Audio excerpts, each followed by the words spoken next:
There he is! Hey! Gosh, what a handsome devil. Look at him. There we are. Well, that was worth the wait, wasn't it? Totally worth I've the been wait. like sneakily fired from the band then, and no one had told me. Yeah, Tim plays bass, so you're out. Yeah, I don't know what happened. I created a mutiny. I don't know what it was. Anyway, we're gonna continue on with these questions. So, Ian, where we were at was, who writes the lyrics and where do they come from? And John was, he was building off that a little bit, and he's, do you write the lyrics? Yeah, so me and John write the songs between us, and I'll tell you exactly what happens. Is John starts a song, he writes the first verse and probably the chorus, and then he sends it to me and says, "You've got to write the second verse." Am I right, John? Yeah, I run out of inspiration. Usually I'm drunk, and I'm sitting there, so it comes from somewhere else. Well, And whatever comes to me, whatever melody and words, that's not me. That just arrives. I don't know who sends that. And then I'm like, shit, I sober up the next day and I've got half a song. So Ian finishes it. Then I'll write a medal 8 or a bridge. well, fuck yeah, man. That's a nice little system. Yeah, he likes you the guys got. exciting bit of starting off the first bit of the song, and then he's like, "There you go, you can do that." But no, to be honest, between the two of us, we write all the words pretty much, and that's one thing that we're quite happy with, because we'll go back to songs weeks, months after we've done them, and we'll just carry on looking at these words until we're like 100% happy with them. So I think that's something that where we actually put a lot of effort in. Hell yeah. Okay. And this is a question for the drummer. Presenter. Oh, shit. That's right. It must be the one with the cymbals hanging behind him. That's what it's got to be, right? Yeah. That might be the drummer. So, drummer, what is your setup on stage compared to your setup when recording? Good question. To be honest, on stage, you probably, most drummers here probably know, you get what you're given. So it'll be some shitty house kit with a hole in the skin and cracked cymbals and one cymbal stand, shit like that. So you just got to kind of make do. That's when the good old improvisation comes in. Yes, sir. But I usually try to keep it compact, but what I need, without going too much into detail, like a couple of crashes a ride, China cymbal, and then probably 2 or 3 toms. Okay. Recording, it really does depend on obviously what I'll be recording, but I tend to do a lot of sort of like percussion stuff as well, so kind of overlaid with the actual drums as well.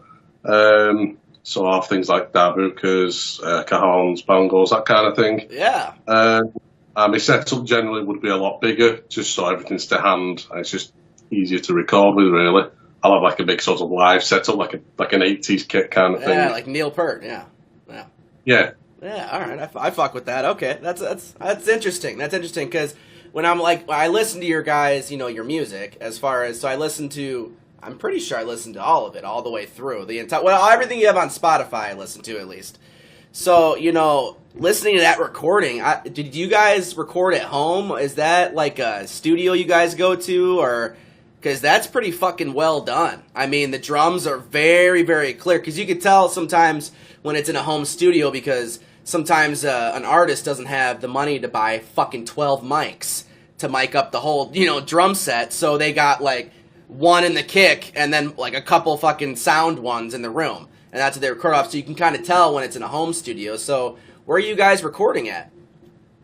The first album was recorded at Blueprint Studios in Manchester, which is a really famous pro studio, but we weren't actually that happy with what we got off the first album, so we're in the middle of remixing and remastering that album. It's going to be re-released, so it'll be up to the standard of the second album. That track that you played is off the album Dare to Dream, and it was recorded at Volta Lab, which has got a bit of a history. Ian, you know about the background of that studio, don't you?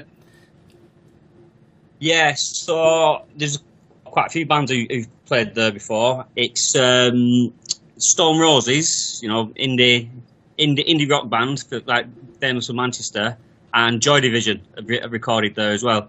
Okay. So it's got a bit of pedigree. And then when we got the second album, Dare to Dream, we got that back and we realised the quality, because it was a different studio, different producer.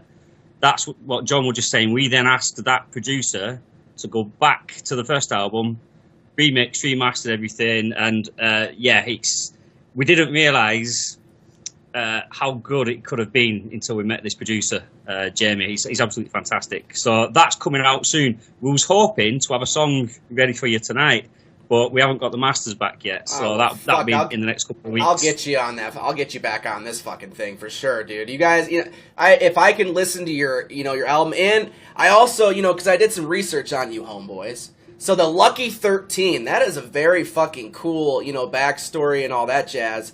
And so listening to, all your stuff, Lucky 13, can you guys elaborate a little bit on that?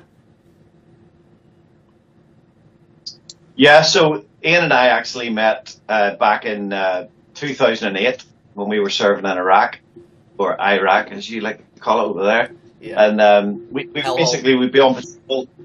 We'd be on patrol and we'd be like taking a knee and having some water and catching up and chatting, and we just discovered we were both really into rock music, and we played in bands and stuff. And anyway, we left Iraq, kept in touch, sent song ideas to each other, and then it wasn't until 2017 we were at a Guns N' Roses concert in Dublin, and we were standing there having a beer, and we realised that we were both without a band for the first time, so we decided to form Gallaher's Green. And we put these 13 songs together that we'd both written and we'd been sending each other. And we spent the next couple of years perfecting them. Like Ian said, we will slave over lyrics and parts and cut the fat off.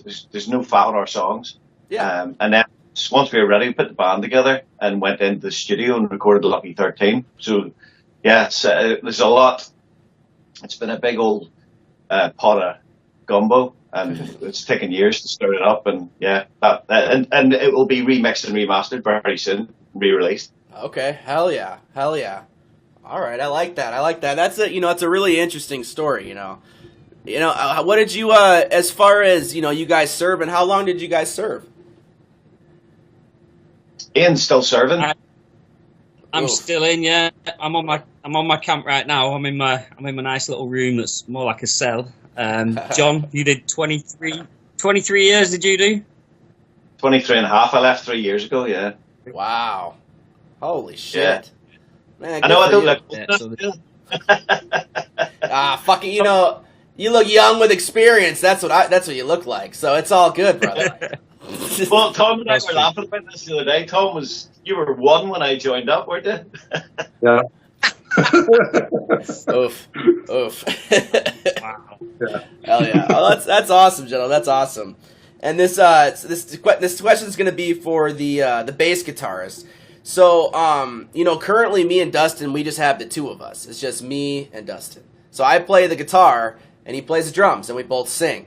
So when we have a bass guitarist, when it's rare, but when we do have them, it always seems that the fucking bass guitarist brings 27 pedals to the goddamn stage and 3 amps, and they come with a very large opinion, but they're very lovable. They're like little cute kittens, and that's okay. So what is your setup that you bring to the stage, and what is different about it compared to another artist?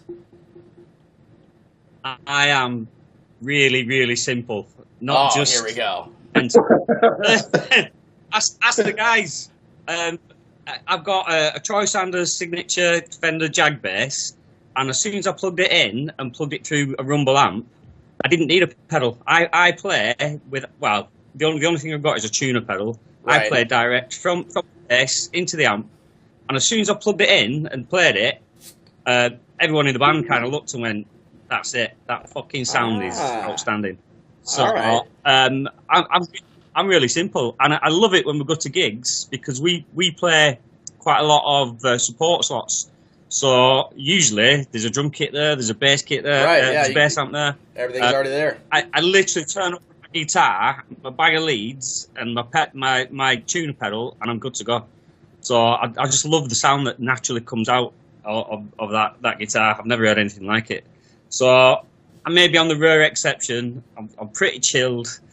I do have a big opinion. I'll go with that. But everything else, I'm pretty chilled about. Everybody's got a big opinion. You should hear mine. It'll stretch you from Texas to Tennessee. But